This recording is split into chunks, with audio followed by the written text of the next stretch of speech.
रात बहुत घनी थी। आसमान पर काले बादलों की मोटी चादर फैली हुई थी, जिसमें चांद पूरी तरह से छिपा हुआ था। हवा में एक अजीब सा सन्नाटा था, जो किसी भी इंसान की रीढ़ में सिहरन पैदा कर सकता था। धर्मपुर गांव की तरफ जाने वाली कच्ची सड़क पर सिर्फ एक बैलगाड़ी चल रही थी। इस सुनसान रास्ते पर बस लालटेन की टिमटिमाती रोशनी ही एकमात्र उजाला थी। बैलगाड़ी पर बैठा था गोपाल, लगभग 25 साल का एक सीधा सादा गांव का लड़का। वह हाट से लौट रहा था। उसकी गाड़ी में अनाज की कुछ बोरियां थीं और साथ में उसके 2 बैल, मोती और कल्लू। ये दोनों बैल गोपाल के सबसे भरोसेमंद साथी थे। पिछले 10 सालों से ये उसके साथ थे, हर मुश्किल में, हर खुशी में। गोपाल ने अपने कुर्ते का कॉलर ठीक किया और ठंडी हवा से बचने के लिए खुद को समेटा। रास्ता बहुत सुनसान था, दूर दूर तक कोई नहीं था, बस पेड़ों की काली परछाइयां और अंधेरा। गोपाल को हमेशा इस रास्ते से डर लगता था, खासकर रात के समय। गांव में कई कहानियां सुनी थीं उसने इस सड़क के बारे में। कहते थे कि यहां अक्सर अजीब चीजें होती हैं, लोग गायब हो जाते हैं, आवाजें सुनाई देती हैं। लेकिन आज किसी वजह से गोपाल के मन में एक अजीब सी शांति थी। वह सोच रहा था कि शायद वो सारी कहानियां बस अंधविश्वास हैं। उसने अपने बैलों को प्यार से थपथपाया। चलो मोती, चलो कल्लू, बस थोड़ी देर और फिर घर पहुंच जाएंगे। तुम्हें भी भूख लगी होगी, है ना? बैलों ने जैसे समझदारी से अपना सिर हिलाया। गोपाल मुस्कुरा दिया। तभी अचानक हवा का तेज झोंका आया। पेड़ों की शाखाएं तेजी से हिलने लगीं और फिर कहीं दूर से एक अजीब आवाज सुनाई दी। छन छन छन, पायल की आवाज, साफ और स्पष्ट। गोपाल का दिल तेजी से धड़कने लगा। उसने तुरंत लगाम खींची। बैल रुक गए।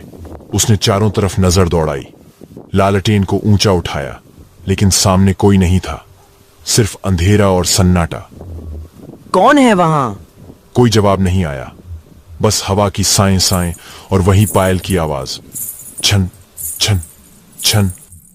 गोपाल ने गहरी सांस ली। शायद मेरा वहम है, चलो आगे बढ़ते हैं। लेकिन जैसे ही उसने बैलों को आगे बढ़ाने के लिए रस्सी खींची, दोनों बैल अचानक रुक गए। उन्होंने एक कदम भी आगे नहीं बढ़ाया। मोती और कल्लू, जो कभी गोपाल की बात नहीं टालते थे, अब पूरी तरह से जम गए थे।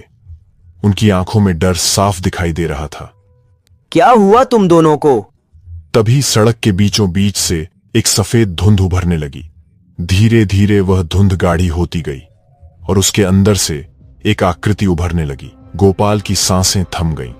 उसका हाथ लालटेन को पकड़े हुए कांपने लगा। धुंध के अंदर से धीरे धीरे एक औरत बाहर आई। उसकी साड़ी पूरी तरह से भीगी हुई थी। उसकी आंखों में एक अजीब चमक थी, जो न तो पूरी तरह से डरावनी थी और न ही पूरी तरह से सामान्य। उसके पैरों में चांदी की पायल थी, जो हर कदम पर छनकती थी। वह औरत धीरे धीरे गोपाल की बैलगाड़ी के पास आई।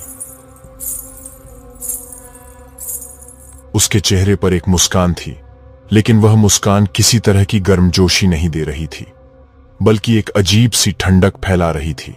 गोपाल, क्या मुझे भी गाड़ी में बैठा लोगे? गोपाल पूरी तरह से हैरान रह गया। उसके मुंह से शब्द नहीं निकले। उसका दिल तेजी से धड़क रहा था। वह कैसे जानती थी उसका नाम? इस सुनसान रास्ते पर वह कहां से आई? और सबसे बड़ी बात, उसकी साड़ी इतनी भीगी कैसे थी, जबकि बारिश तो हफ्तों से नहीं हुई थी। तुम मुझे जानती हो? कुछ नाम भुलाए नहीं जाते, कुछ चेहरे हमेशा याद रहते हैं। गोपाल के दिल में अचानक एक अजीब सी भावना उठी। वह डर नहीं था, बल्कि एक अजीब सा आकर्षण था, जैसे इस अंधेरी रात में भी कोई उसे अपनी तरफ खींच रहा हो। औरत की आंखों में एक गहरा दुख था, और उसी दुख में गोपाल को जाने क्यों अपनी खुद की परछाई दिखाई दी। जैसे वह अकेलापन, वह तन्हाई जो वह महसूस करता था, वह इस औरत की आंखों में भी थी। बैठ जाओ। औरत ने धीरे से सिर हिलाया और बैलगाड़ी पर चढ़ गई। वह गोपाल के बिल्कुल बगल में बैठ गई। उसकी साड़ी से पानी की बूंदें टपक रही थीं। एक अजीब सी ठंडक उसके शरीर से निकल रही थी। गोपाल ने बैलों को आगे बढ़ने का इशारा किया। इस बार मोती और कल्लू धीरे धीरे आगे बढ़े, लेकिन उनकी चाल में एक अजीब सी हिचकिचाहट थी। गाड़ी फिर से चल पड़ी, लेकिन अब गोपाल को महसूस हो रहा था कि कुछ बदल गया है। हवा और भी ठंडी हो गई थी, अंधेरा और भी गहरा लग रहा था, लालटेन की रोशनी भी मध्यम पड़ती जा रही थी। कुछ देर तक सन्नाटा रहा, सिर्फ बैलगाड़ी के पहियों की आवाज और हवा की साएं साएं सुनाई दे रही थी। फिर गोपाल ने हिम्मत करके पूछा, कहाँ जाना है तुम्हें? औरत ने उसकी तरफ देखा। उसकी आंखों में वही गहरा दुख था। जहां से कोई लौटकर नहीं आता। गोपाल का दिल तेजी से धड़कने लगा। उसके माथे पर पसीने की बूंदें आ गईं। क्या मतलब है तुम्हारा? औरत ने कोई जवाब नहीं दिया। वह बस आसमान की तरफ देख रही थी। उसके चेहरे पर एक अजीब सा भाव था, जैसे वह कहीं बहुत दूर खोई हुई हो। गोपाल ने उसे ध्यान से देखा।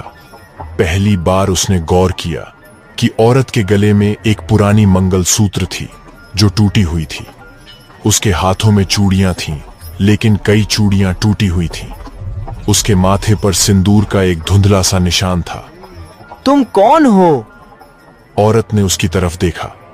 उसकी आंखों में आंसू थे। मैं वो हूं जो भूल गई थी। मैं वो हूं जिसे छोड़ दिया गया था। मैं वो हूं जो अभी भी इंतजार कर रही हूं। गोपाल को कुछ समझ नहीं आया। किसका इंतजार? उसका जो वादा करके गया था, उसका जो कहता था कि जल्दी लौट आएगा, लेकिन वो कभी नहीं आया।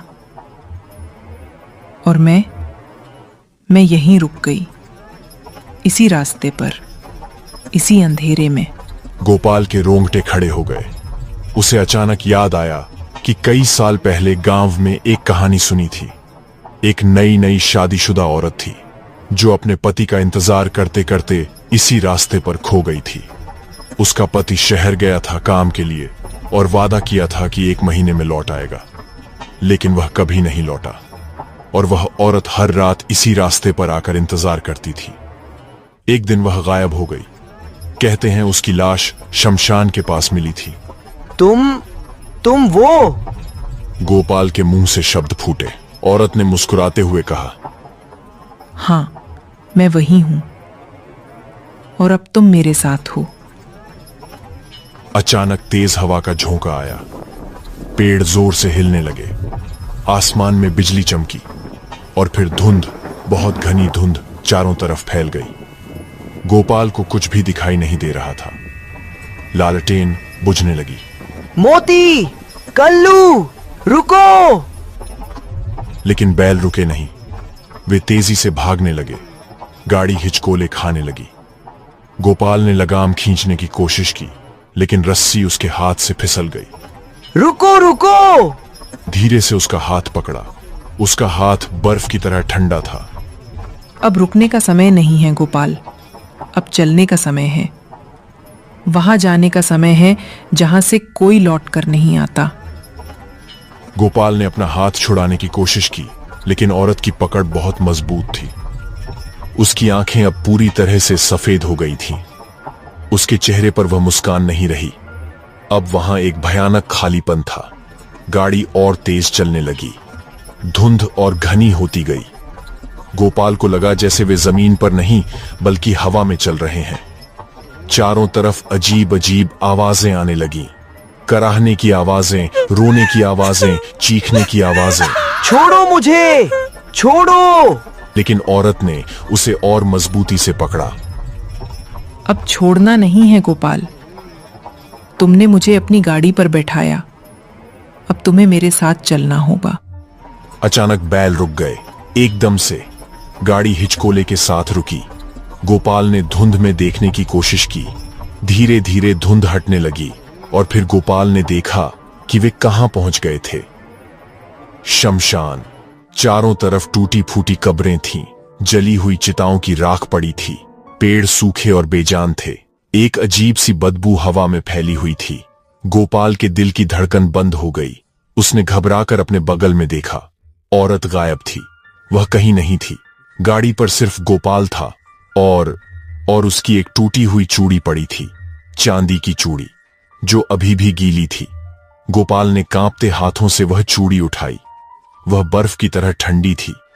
तभी हवा में फिर से वही आवाज गूंजी। वहां जाने का समय है जहां से कोई लौट कर नहीं आता। गोपाल ने तुरंत लगाम पकड़ने की कोशिश की, लेकिन लगाम वहां नहीं थी। वह गायब थी। बैल भी अब सामान्य नहीं लग रहे थे। उनकी आंखें सफेद हो गई थीं। उनके मुंह से एक अजीब सी आवाज निकल रही थी। नहीं, नहीं। गोपाल चिल्लाया। वह गाड़ी से उतरने की कोशिश करने लगा, लेकिन उसके पैर हिले नहीं, जैसे वे किसी अनदेखी ताकत से बंधे हुए हों।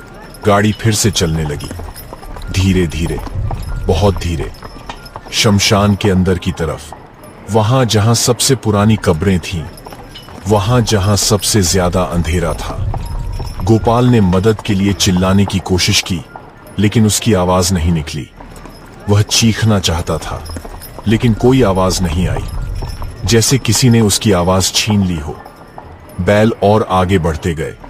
गाड़ी धीरे धीरे धुंध में गुम होने लगी। गोपाल की आखिरी नजर गांव की तरफ थी, जो अब बहुत दूर था, और फिर सब कुछ अंधेरे में खो गया।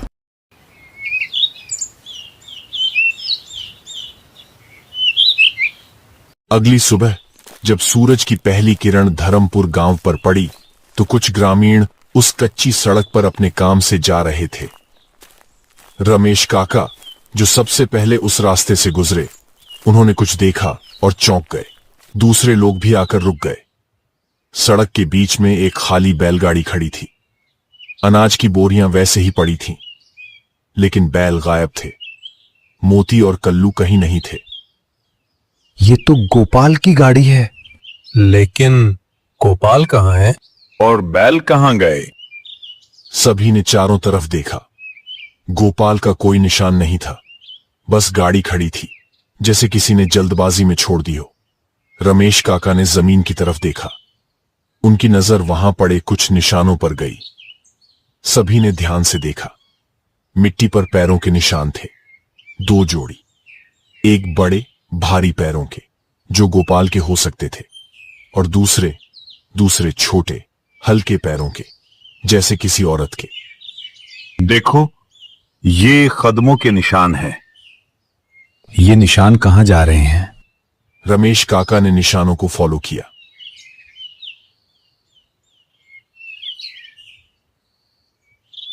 वे सड़क से हटकर जंगल की तरफ जा रहे थे, और फिर शमशान की तरफ। ये तो शमशान की तरफ जा रहे हैं। सभी ने एक दूसरे की तरफ देखा। किसी की हिम्मत नहीं हुई कि वे उन निशानों को फॉलो करें। कल रात बहुत अजीब रात थी। बहुत घनी धुंध थी, और मुझे लगा जैसे पायल की आवाज सुनाई दी। पायल की आवाज? हाँ, वही पायल जो उस औरत के पैरों में थी। वो औरत जो कई साल पहले यहां गायब हो गई थी, जो अपने पति का इंतजार करते करते। चुप रहो, ऐसी बातें मत करो। लेकिन सबके मन में वही ख्याल था, वही पुरानी कहानी, वही भूतिया कहानी जो गांव में सालों से चली आ रही थी। पुलिस को बुलाया गया। उन्होंने पूरी जगह की तलाशी ली, शमशान तक गए, लेकिन गोपाल का कोई निशान नहीं मिला। बैल भी नहीं मिले। बस वे पैरों के निशान थे, जो धीरे धीरे धुंधले होते गए, जैसे वे मिट्टी में नहीं बल्कि हवा में बने हों। गाड़ी पर एक चीज मिली, एक टूटी हुई चांदी की चूड़ी, जो अभी भी गीली थी, हालांकि बारिश हफ्तों से नहीं हुई थी। गोपाल की मां रोते रोते बेहाल हो गई। पूरे गांव में शोक की लहर दौड़ गई, लेकिन कोई नहीं जानता था कि गोपाल का क्या हुआ। वह कहां गया? क्या उसके साथ कुछ बुरा हुआ, या वह खुद किसी कारण से भाग गया? लेकिन रमेश काका और कुछ बुजुर्ग लोग जानते थे। वे जानते थे कि गोपाल कहां गया।